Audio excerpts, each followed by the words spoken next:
Good morning, students. Welcome back. I hope you all are fit and healthy. Now we are discussing Nazism, that is third chapter of our history portion, and from it today we'll be discussing another topic, that is reconstruction. किस तरह से Nazi party और Hitler जो तानाशाह था वो राज कर रहे थे और किस तरह से समाज की नई संरचना हो रही थी, ये हम लोग इस टॉपिक के माध्यम से पढ़ेंगे. Hitler assigned the responsibility of economic recovery to economist Hilmar Schaas, who aimed at full production and full employment through a state-funded work creation program. Hitler ने देश की आर्थिक व्यवस्था को सुधारने के लिए हेल्मर शाज नाम के एक अर्थशास्त्री को अपॉइंट किया जो कि नए तरीकों से काम कर रहा था. This project produced the famous German superhighways and people's car Volkswagen. इस प्रोजेक्ट की वजह से जर्मन सुपर हाईवे और वोक्सवैगन कार का निर्माण होना शुरू हुआ. In foreign policy also Hitler acquired quick successes. Hitler ने धीरे धीरे फॉरेन पॉलिसीज में भी कामयाबी हासिल करना शुरू कर दिया. He pulled out of the League of Nations in 1933, reoccupied the Rhineland in 1936, and integrated Austria and Germany in 1938 under the slogan "One People, One Empire and One Leader." One People, One Empire, One Leader के नारे को अपनाते हुए 1938 में Austria और Germany को Hitler ने एक तरह से मिलाकर काम करना शुरू किया. 1936 में उसने रिनलैंड पर कब्जा कर लिया था और साथ ही साथ में लीग ऑफ नेशंस में भी उसने काफी सारे परिवर्तन किए. He then went on to wrest German-speaking Sunderland from Czechoslovakia and gobbled up the entire country. फिर उसने चेकोस्लोवाकिया के कुछ हिस्सों पर भी अपना कब्जा करना शुरू किया और पूरे ही देश के तमाम हिस्सों पर या अधिकतर हिस्सों पर उसने अपना कब्जा जमा लिया. In all of this, he had the unspoken support of England, which had considered the Versailles verdict too hard. इन सारी हरकतों को करने के लिए हिटलर को इंग्लैंड का पूरी तरह से समर्थन था, क्योंकि इंग्लैंड भी ये मान रहा था कि वर्सेल्स की जो ट्रीटी साइन हुई थी वो बहुत ही कठोर थी.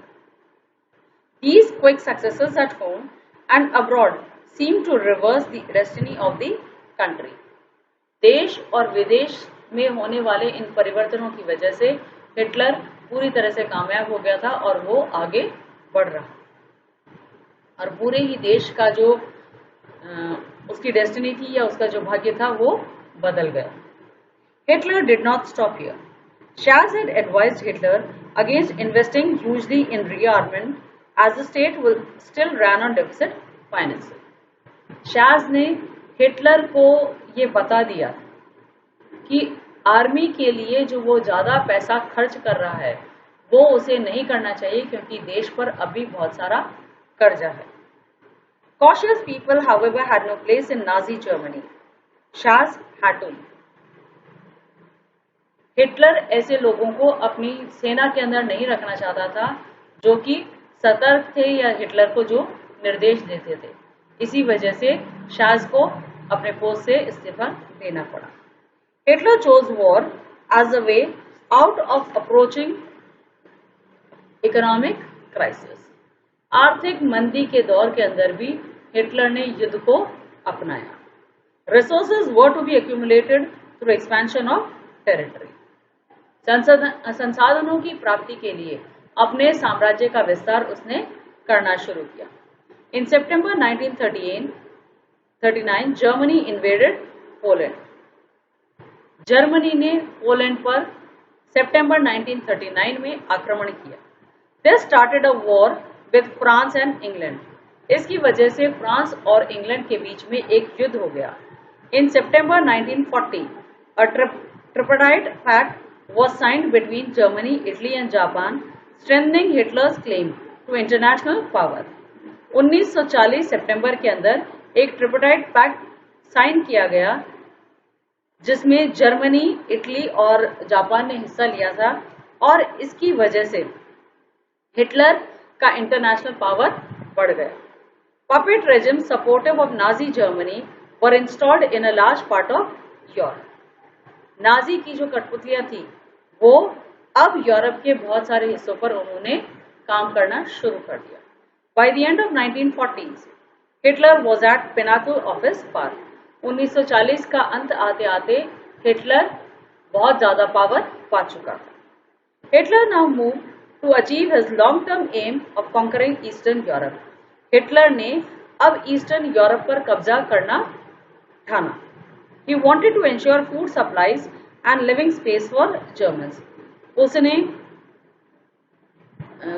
खाने की पूर्ति और जर्मन्स के रहने के लिए स्थान के बारे में सोचना शुरू किया। He attacked the Soviet Union in June 1941. जून 1941 में उसने सोवियत यूनियन पर हमला किया। In this historic blunder, Hitler exposed the German Western Front to British aerial bombing and the Eastern Front to the powerful Soviet armies.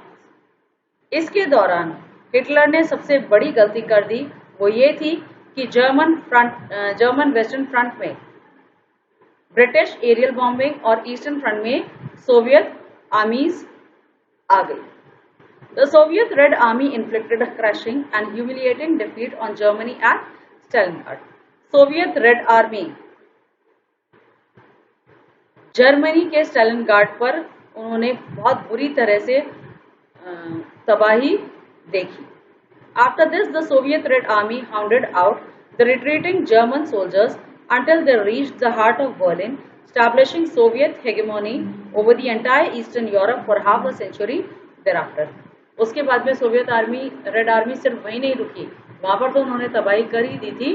अब वो धीरे धीरे Berlin तक भी उन्होंने पहुंचना शुरू किया और तकरीबन आधी सेंचुरी तक, तकरीबन 50 साल तक उन्होंने वहां पर राज किया।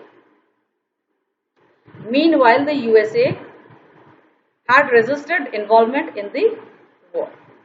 अब तक यूएसए युद्ध से दूर हट रहा था। It was unwilling to once again face all the economic problems that the First World War had caused. First world war के दौरान हुई भी आर्थिक संकट की वजह से यूएसए पीछे हट रहा था। But it could not stay out of the war for long, वो ज्यादा दिन तक दूर नहीं रह सका।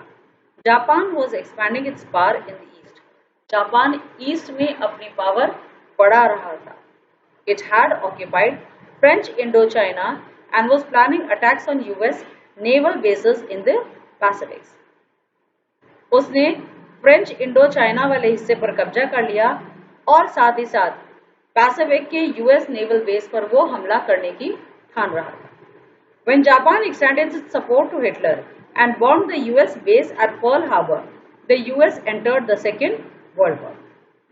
जापान जब हिटलर के साथ में मिल चुका था और उसने यूएस के पर्ल हार्बर बेस के ऊपर बम्बार्डमेंट किया, तो यूएस ने आखिरकार सेकेंड वर्ल्ड वॉर का हिस्सा बनना मान लिया। The war ended in May 1945 with Hitler's defeat and US dropping of atom bomb on Hiroshima in Japan. मई 1945 में इस युद्ध का अंत हुआ और इस युद्ध के अंत का विजेता हिटलर की हार, और दूसरी तरफ हिरोशिमा जापान के हिस्से पर यूएस ने एटम बॉम्ब डाल दिया था। From this brief account of what happened in Second World War, we now return to Helmut and his father's story, a story of Nazi criminality during the war. इस पूरे reconstruction के माध्यम से हमने देखा कि नाजी ने किस तरह से पावर अपनाई, उन्होंने क्या क्या हरकतें की, आर्मी को किस तरह से बढ़ावा दिया। शास को इकोनॉमिक पॉलिसी सुधारने के लिए अपना तो लिया, लेकिन जब उसने सुझाव दिया तो उसे भी अपनी पोस्ट से हटना पड़ा। फिर जापान के साथ मिलकर उन्होंने काफी सारे हमलों को अपनाया। यूएसए पहले आर्थिक संकट फर्स्ट वर्ल्ड वॉर के कारण जो हुआ था उसकी वजह से वो हिस्सा नहीं लेना चाह रहा था, लेकिन जब उस पर ही जब बम्बार्डमेंट हुए तो उसने फिर सेकेंड वर्ल्ड वॉर में हिस्सा लिया और आखिरकार इस युद्ध का 1945 में अंत हुआ। हिटलर की हार होती है और जापान पर हिरोशिमा वाले इलाके में एटम बॉम्ब गिरा दिया जाता है। I hope you have understood this. अब जो हमने स्टार्टिंग में पढ़ा था कि हेलमत की एक स्टोरी पढ़ी थी कि हेलमत नाम का लड़का था, उसके पिता ने सुसाइड कमिट कर लिया था, वो क्यों हुआ था वो हम लोग आगे के वीडियो में पढ़ेंगे। That's all for today.